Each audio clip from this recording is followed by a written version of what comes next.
우리 성시용 집사님의 피리 소리는 늘 매번 들어도 참 새롭습니다. 이 피리 소리 어디 가서 들었겠어요? 대단히 감사합니다. 또 여러분들도 같이 기도해 주시고 귀한 사랑을 함께 나누며 찬양의 은혜가 더 충만하게 되어지기를 바랍니다. 오늘 말씀은 지혜이신 하나님께서 사람을 위해 베푸신 하나님의 잔치라고 볼 수가 있습니다. 하나님께서 마련하신 잔치, 하나님의 잔치. 하나님의 잔치가 곧 우리의 잔치라고 볼 수 있습니다. 그럼 우리는 하나님의 잔치 속에 들어가서 하나님의 사랑을 더 깊이 체험하며 나아가는 우리들의 모습 매우 중요하다 생각합니다. 하나님의 잔치의 의미와 특성이 또 어떤 특성이 있나 이런 것을 보면서 오늘의 말씀을 간추려 보기로 하겠습니다. 1절을 보면 지혜가 그의 집을 짓고 7 기둥을 다듬고 그랬죠. 그러니까 지혜가 집을 짓는다. 그래서 인격화가 되어 있는데 하나님 지혜신 하나님께서 집을 짓는다, 짓고 계신다, 짓고 계셨다 하는 이 말을 우리는 영적 의미로 살펴보아야 할 것입니다. 그렇다면은 지혜가 초청한 자들을 위한 모든 준비를 하나님께서 완료하고 계셨다. 이 집을 짓고라고 하는 것은 아직 덜 짓는다든지 또 짓지 못하는 어떤 상황이 아니라 다 모든 준비가 끝났다. 이미 완료가 되어 있다라고 하는 것을 가리킵니다. 여기서 이 완료라고 하는 것은 모든 일을 완벽하게 다 끝냈다. 하나님이 마련하신 잔치의 모든 것이 완벽하게 끝났다. 준비되어 있다. 완전히 준비되어 있다. 하는 그런 말씀입니다. 그래서 하나님의 진리, 하나님의 잔치가 이 마련된 곳은 어디냐? 그냥 일반 무슨 천막이 아니라 장막이 아니라 집이라고 그랬습니다. 집이라고 하는 것은 장막보다는 굉장히 시간 더 길이도 오래 걸리고 보존할 수가 있죠. 그래서 임시 거처가 아니라 여기서 집은 우리 하나님의 백성들이 거할 영구적인 곳. 왜 하나님의 집이니까 영구적인 곳을 뜻한다고 봅니다. 그러므로 하나님의 지혜가 있는 것을 보는 그 하나님의 집은 영적 의미에서 우리가 봐야 되는 것입니다. 따라서 그냥 천막을 쳤다가 또 다시 거두고 또 바꾸고 하는 임시 거처가 아니라 영구적인 곳이기 때문에 식사도 거기에서 간단한 떼어버리는, 배고프니까 떼어버리는 간단한 식사가 아니라 풍성한 잔치를 말씀하고 있는 것입니다. 그 하나님의 집은 하나님의 백성들이 먹을 양식이 풍성하다. 하나님의 교회에 풍성한 잔치를 말씀하고 있는 것입니다. 그래서 언제나 하나님의 집은 사람들이 먹을 양식으로 풍성하고 물이 솟아나고 즐거움이 있는 이러한 의미가 들어있다고 볼 수 있겠습니다. 이러한 그 잔치의 풍성한 특성이 과연 사람들이 만들고 세운 장막에서 체험할 수 있을까요?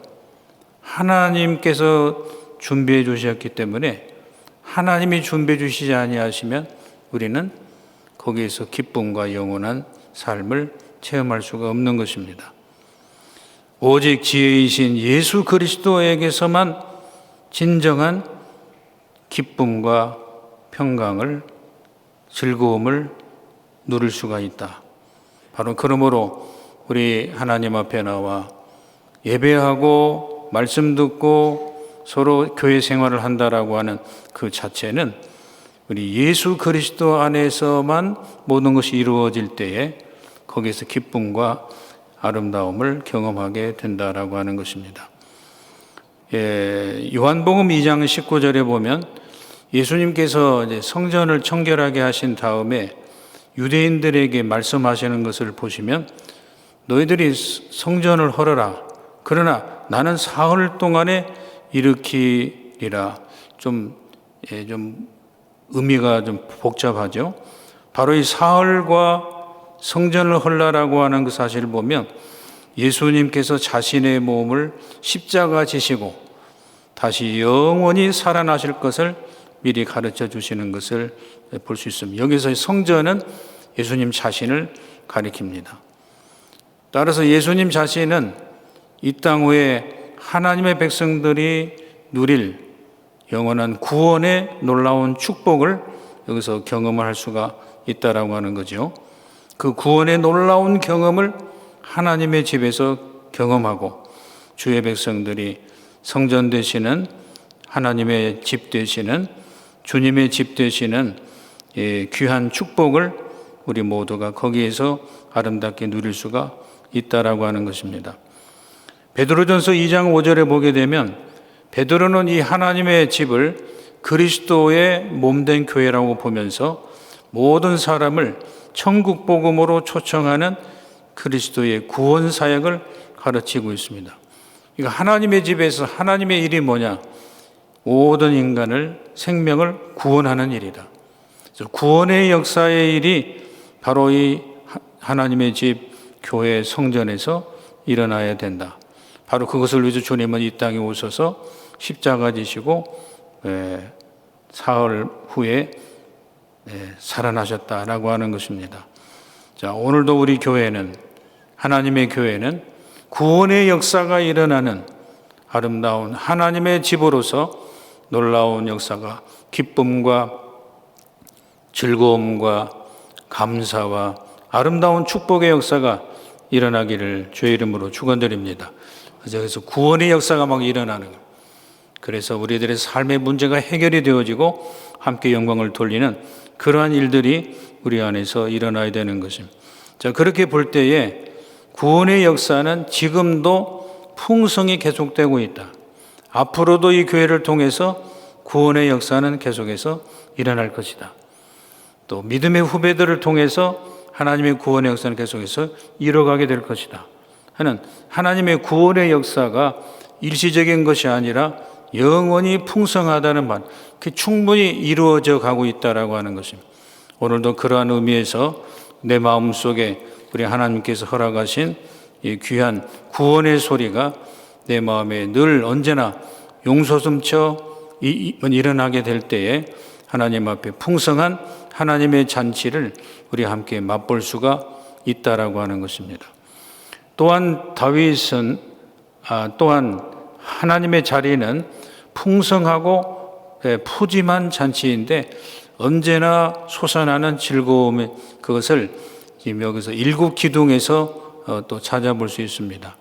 바로 하나님의 진리와 하나님의 놀라운 말씀의 놀라운 역사는 이 일곱 기둥을 통해서도 아름답게 이루어나고 있는 것입니다.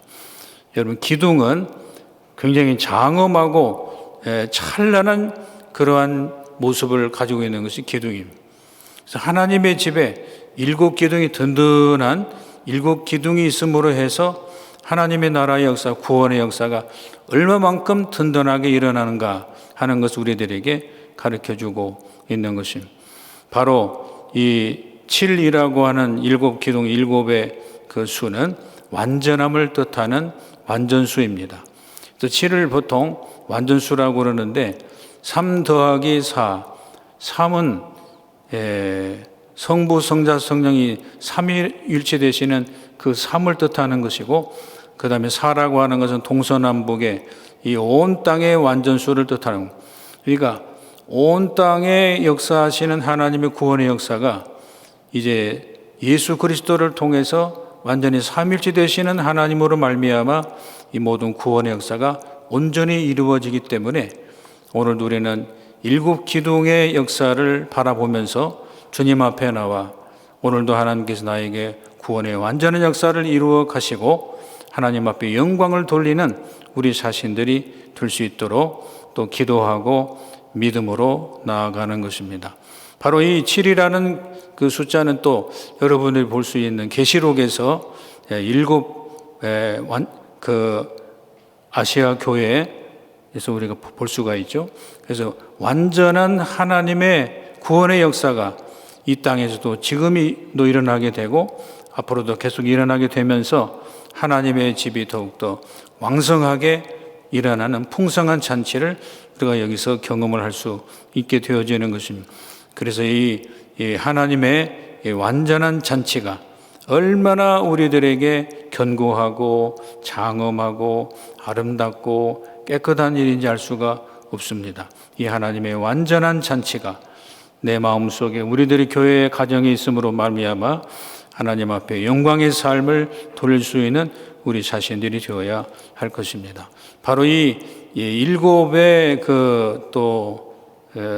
완전수의 하나님의 모습을 야고보 장로님은 야고보 3장 17절에서 우리들에게 소개해주고 있는데 한번 찾아보겠습니다. 야고보 3장 17절.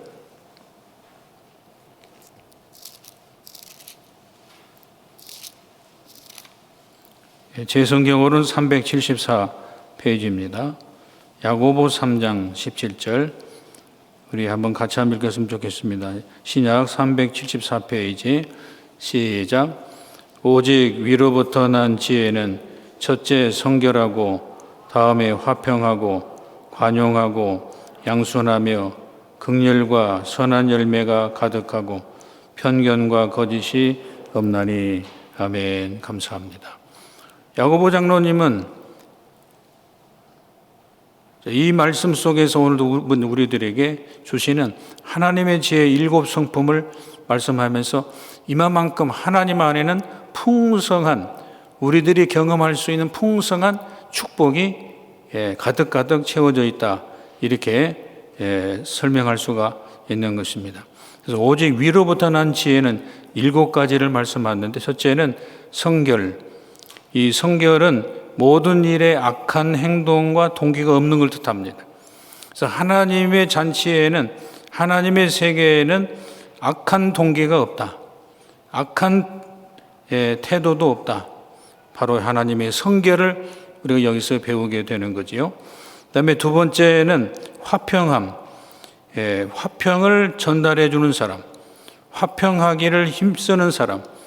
그래서 하나님의 잔치에는, 주님의 교회는, 하나님의 집에는, 예수 그리스도에게는, 그를 따르는 하나님의 백성들에게는 화평을 전해주는 자이다. 화평을 전해주는 자. 우리들의 마음 안에 화평을 전해주고 함께 화평을 누리는 것을 뜻합니다. 세 번째로 관용을 뜻하는 것인데, 이 관용은 죄인에게 징벌을 내리있음에도 불구하고 용서해 주시는 것이 관용입니다. 바로 이것이 오늘 우리들의 삶에 있어서도 필요합니다. 징벌을 당할 수도 밖에 없는 우리 자신들이 용서를 받는, 바로 이것이 이제 십자가의 놀라운 역사요, 또 구원의 부활의 역사이죠. 그 다음에 네 번째로 양순입니다. 잘 순종하는 것. 우리 주님이 십자가 지는 것 잘 순종하고 유순한 마음으로 감당할 수가 있었습니다. 그 다음에 다섯 번째로 긍휼과 선한 열매. 하나님 앞에 불쌍히 여김 받는, 또 불쌍히 여기는 이러한 그 선한 열매가 우리들의 삶이 있을 때에 하나님의 영광을 돌리는 것입니다. 그 다음에 여섯 번째로 편견, 한쪽으로 치우치는 일, 그 편견이 없는 것입니다. 하나님은 모든 것을 다 공의 여기셔서 공의와 그 사랑을, 인자하심을 잘 조화 있게 이루어 가신다는 것이죠. 그 다음에 일곱 번째로 거짓이 없이 신실한 것이, 이 거짓이 없는 건데, 이 하나님의 놀라운 일들이 우리 안에서 일어나게 될 때에 하나님의 지혜의 속성들이 온전한, 웅장한 하나님의 잔치가 될 수가 있는 것입니다. 그래서 이 일에 하나님은 자기 자신이 부족함이 없이 늘 이것을 주시려고 7가지 성품의 모든 것을 주시려고 우리를 부르시고 또 다음 사람을 위해서도 기다리시는 이런 하나님의 역사의 모습인 것입니다. 여러분 우리 예산교회는 앞으로 더욱 이 야고보 장로님 말씀하신 7 그 지혜를 잘 간직하면서 화평을 심어주고 관영해주며 긍휼과 선한 열매 가득하게 해주고 편견과 거짓이 없게 함께 주님의 나라를 이루어가며 하나님 앞에 성결과 화평을 이루는 아름다운 교회를 만들어서 주님 앞에 영광을 돌리는 일에 이 하나님은 더욱 구원의 역사를 베풀어 가실 것입니다. 주님께서 우리 모두에게 이러한 구원의 역사에 풍성한 하나님의 잔치의 교회가 되어지기를 주의 이름으로 축원드립니다. 자, 이러한 이상의 하나님의 거룩한 속성에 비교될 세상 가치와 진리는 이 세상에서 비교될 수 없는 것입니다. 제 아무리 사람이 놀라운 일들을 함께 이루어 간다고 하더라도 세상에 거창한 건물을 세운다 하더라도 그것과 하나님의 웅장한 하나님의 잔치와 하나님의 속성과 하나님의 은혜에 비교될 것이 없다라고 하는, 비교할 것이 없다라고 하는, 그만큼 우리들의 마음속에 하나님의 역사의 삶을 이루어가는 것입니다. 이건 상당히 오래된 일인데 미국 캘리포니아의 태평양을 바라보는 산 언덕에 허스트 성이 있다고 합니다. 이 하나의 별장인데 미국의 신문왕이었던 허스트 그 집안에서 건설한 하나의 별장인데 상당히 지금도 구경거리 중에 하나가 된다라고 하는 것입니다. 100년 전에 벌써 약 1,500만 평의 그 정도의 그 땅과 산을 사면서 이곳에 이제 성을 지었답니다. 성이 건축이 걸린된 연수만 해도 28년 동안 걸렸답니다. 지금도 주 정부의 기정에서 관광지 개발에 쓰는데 그 구경 시간만 해도 아침 8시부터 온종일 오후 5시까지 해도 모자라는 그러한 성을 별장으로 만들었다는 거예요. 거기에 가면 모든 장식품, 조각품, 미술품, 2000년, 3000년 전에 희귀한 것들을 다 모아놓은 성이랍니다. 야외 수영장 바닥을 눈처럼 흰 대리석으로 깔고 주위에 둘러선 기둥은 로마에서 사다가 세우고 집 설계 자체도 희귀한 예술품 등을 조화 있게 잘 설계했다고 합니다. 넓은 실내 수영장도 있을 뿐만 아니라 바닥에는 22K 금으로 깔아놓으면서 가정의 극장도 만들어 놓고요. 해서 이 세계 각국의 모든 물건을 다 갖다 놓을 정도로 그 별장을 만들어 놓는 그러한 모습을 우리들에게 지금도 보여주고 있다고 합니다. 여러분, 과연 그 허스트 성도 정말 훌륭한 성이고 자랑할 만한 성이지만은 그 모습과 하나님의 성에 있어서 하나님의 나라의 잔치의 모습을 우리가 한번 비교해 볼 적, 과연 하나님은 어떤 하나님일까? 세상에서 아무리 인간들이 견주고 나간다고 하더라도 하나님 앞에서는 그 장엄함이 비교가 안 될 것입니다. 하나님은 지금도 그 더 높은 하늘을 만들어 주시고 우리들에게 영원한 영생의 삶의 하늘도 만들어 주어서 이 땅 위에 하나님 앞에 감사하며 살 수 있는 그 하나님의 나라는 우리 계시록 21장의 새 예루살렘에서 그 모습을 우리가 보게 되는 것입니다. 우리 하나님의 백성들은 새 예루살렘 모습을 바라보면서 오늘도 우리는 걸어갑니다. 그 하나님의 세계는 이 세상에서 아무리 잘 만들어 놔도 우리는 거기에서 진정한 생명의 기쁨을 경험할 수가 없다라고 하는 것입니다.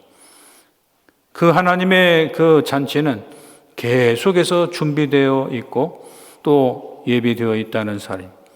잘 차린 상처럼 짐승을 잡고 포도주를 혼합하며 상을 갖추고 아름다운 잔치를 만들어가는 이 모습을 우리는 2절에서 보게 되는 거죠. 우리 주님이 이 땅에 오셔서 많은 사람들에게 말씀했습니다. 자신은 목자와 양으로서 비유를 하는데, 내가 온 것은 양으로 생명을 얻게 하고 더 풍성히 얻게 하려는 것이다. 예수님이 이 땅에 오신 것은 풍성한 잔치를 준비하러 오셨습니다. 그 풍성한 잔치를 우리 교회에서는 예배에다 회복시키고, 말씀에 회복시키고, 기도로 회복시켜가는, 이것이 굉장히 중요하겠죠. 시편 23편에 보면은 여호와는 나의 목자시니 내가 부족함이 없으리로다. 부족함이 없는 이러한 풍성히 얻게 하시는 이 하나님의 모습을 또 우리가 보게 되는 것입니다. 우리 하나님께서 모이는 시간마다 하나님의 풍성하게 역사하시는 생명을 얻고 부족함이 없게 다 채워가시는 하나님 때문에 우리들의 삶을 더욱더 풍요롭게 만들어가는 믿음의 종들이 되시기를 간절히 바랍니다. 하나님 앞에 아름다운 모습을 자꾸 이루어 나가는 것입니다. 이제 3절에 보면 그 여종을 다른 번역에 보면은 주의 종으로 번역이 되기도 했는데, 하나님의 사람들로 인하여 높은 곳에서 이러한 하나님의 잔치를 알리고 우리를 초청하시는 모습을 우리는 보게 되어집니다. 여러분, 성중의 높은 곳에서 부른다라고 하는 것은 못 들은 사람이 없게끔 많은 사람들에게 베풀어 주시는 이 초청은 정말로 우리들에게 얼마나 중요한지요. 누구에게나 다 하나님의 초청은 다 적용이 됩니다. 지식이 많은 자나 무식한 자나, 권세 있는 자나 없는 자나, 병이 있는 자나 없는 자나, 돈 많은 자나 돈 없는 자나, 의인이나 죄인이나 노인이나 젊은이나 할 것 없이 모든 사람들이 다 하나님의 이 복스러운 초대를 받아서 하나님의 역사를 아름답게 이루어 가는 것입니다. 예수님도 친히 초청하셨습니다. 수고하고 무거운 짐진 자들아 다 내게로 오라. 내가 너희를 편히 쉬게 하리라. 주님은 이 시간도 우리를 부르시고 계십니다. 자비한 주께서 우리를 불러주시고 사랑의 햇빛을 내버리고 점점 더 멀리 가고 싶은 우리들의 마음을 붙들어 주셔서 오늘도 지금도 기다리시는 이 주님 때문에 우리들의 마음은 주님 앞에 지금 나올 수 있는 길이 열려진 그 주님의 평화와 주님의 관용과 주님의 놀라운 일들은 오늘날도 우리들에게 큰 축복의 길이 되어지는 것입니다. 오늘도 하나님께서 이러한 우리들을 불러주시는 그 음성을 듣고 우리도 함께 주님 앞에 한 걸음 한 걸음 더 가까이 가는 축복의 시간이 하나님의 백성들이 가야 될 시간인 것입니다. 531장 우리 1절만 같이 한번 불렀으면 좋겠습니다. 531장.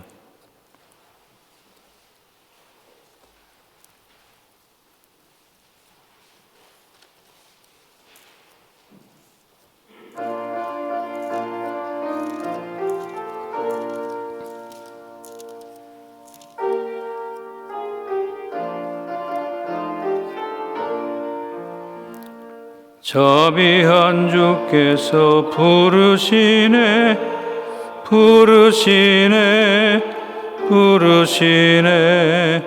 사랑의 햇빛을 왜 안 받고 점점 더 멀리 가나.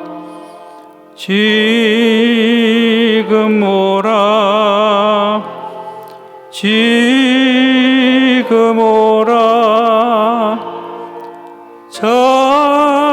자비한 주께로 지금 곧 나아오라. 우리들이 필요한 모든 것을 하나님은 일곱가지 성품으로 준비해 놓으시고 그걸 주시기 위해서 오늘도 기다리시는 이 교회를 오늘도 이루어 나가실 것입니다. 주님께서 역사하실 때 오늘도 이 교회는 이러한 곳에 하나님의 잔치에 참여해야 될 많은 사람들을 다시 한번 찾아보며 또 함께 동참하고 하나님 앞에 영광을 돌릴 수 있는 아름다운 교회, 이것이 우리들이 받을 사명이고 더 새로운 은혜인 것입니다. 바로 하나님의 잔치에 초청받은 사람이 누구냐? 어리석은 자와 지혜 없는 자에게 주신다. 4절에 그랬습니다. 그러면 어리석은 자가 누구이고 지혜 없는 자가 누구이겠습니까? 내가 부족함이 있고 내가 죄인이라고 하는 것을 경험하는 자는 어리석은 사람입니다. 죄 없는 사람이 없죠. 그 죄를 느끼는 자는 바로 지난날 어리석은 자였습니다. 무지를 깨닫고 우리 하나님 앞에 나아가는 주의 백성들의 많은 모습 가운데 바로 어리석은 자는 내 자신이었음을 깊이 뉘우치면서 주님 앞에 심정이 굶주렸던 사실을 고백하고 영혼에 만족할 것을 찾는 사람, 심령이 메말라 생수를 갈급해하는 사람, 이러한 사람이 바로 하나님의 잔치를 즐길 수 있을 것입니다. 나는 이제 배가 불러. 나는 이제 그 잔치에 참여 안 해도 되는, 이러한 것이 아니라 지금도 내가 주님의 사랑이 필요한 사실을 깨닫고, 하나님, 제가 어리석었습니다. 하나님, 제가 죄인 같은 괴수와 같은 바로 사도 바울이었습니다.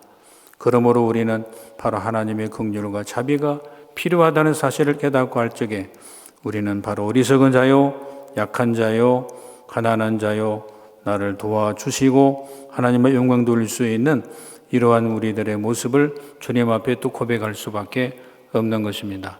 성도 여러분, 우리가 오늘도 주님 앞에 나와 하나님 앞에 영광을 돌리는 우리들의 모습은 바로 이것입니다. 주님 앞에 부족한 내 자신, 사람이 떡으로만 살 것이 아니고 모든 말씀으로 사는 신명기 8장 3절의 말씀처럼 사마리아 여인이 육신의 갈증을 위해서 물을 길러 나왔지만 예수 그리스도를 만나며 영혼의 생수를 얻게 되어지는 이러한 영혼의 기갈의 해결자이신 주님, 그 주님 앞에 나와 영원한 생명을 더 얻을 때까지 우리는 주님 앞에 늘 기쁨으로 아름다운 삶을 이루어가 주님 앞에 영광을 돌리는 우리 자신들이 되어야 할 것입니다. 오늘 여기까지 또 우리가 믿음으로 말씀으로 달려오신 여러분들 위해 우리 하나님께서 더 웅장한 계획을 가지시고 하나님의 잔치를 배설하신 그 은혜를 경험하면서 오늘 우리를 초청하신 하나님 앞에 한 걸음 한 걸음 더 가까이 나가는 우리 모두가 되어야 할 것입니다. 끝으로 이제 교훈 박스로 된 제일 마지막의 내용을 읽고 마치겠습니다. 하나님의 지혜의 잔치는 엄청 웅장하고 대단히 풍성하시다. 계속 교회를 통해 하나님은 우리를 초청하고 계신다. 우리의 생애 동안 하나님의 잔치를 풍성히 더욱 경험해가는 것이 우리들의 인생이다. 하나님의 잔치에 초청받은 자는 자신의 부족함을 아는 죄인입니다. 그러므로 오늘도 하나님 앞에 이 어리석음과 부족함을 고백하면서 주님의 잔치의 즐거움의 말씀의 생수를 먹고 진정한 만족과 기쁨을 누려 살아가는 주의 백성들이 되시기를 주의 이름으로 축원드립니다. 우리 함께 합심해서 기도하겠습니다. 우리 또 새롭게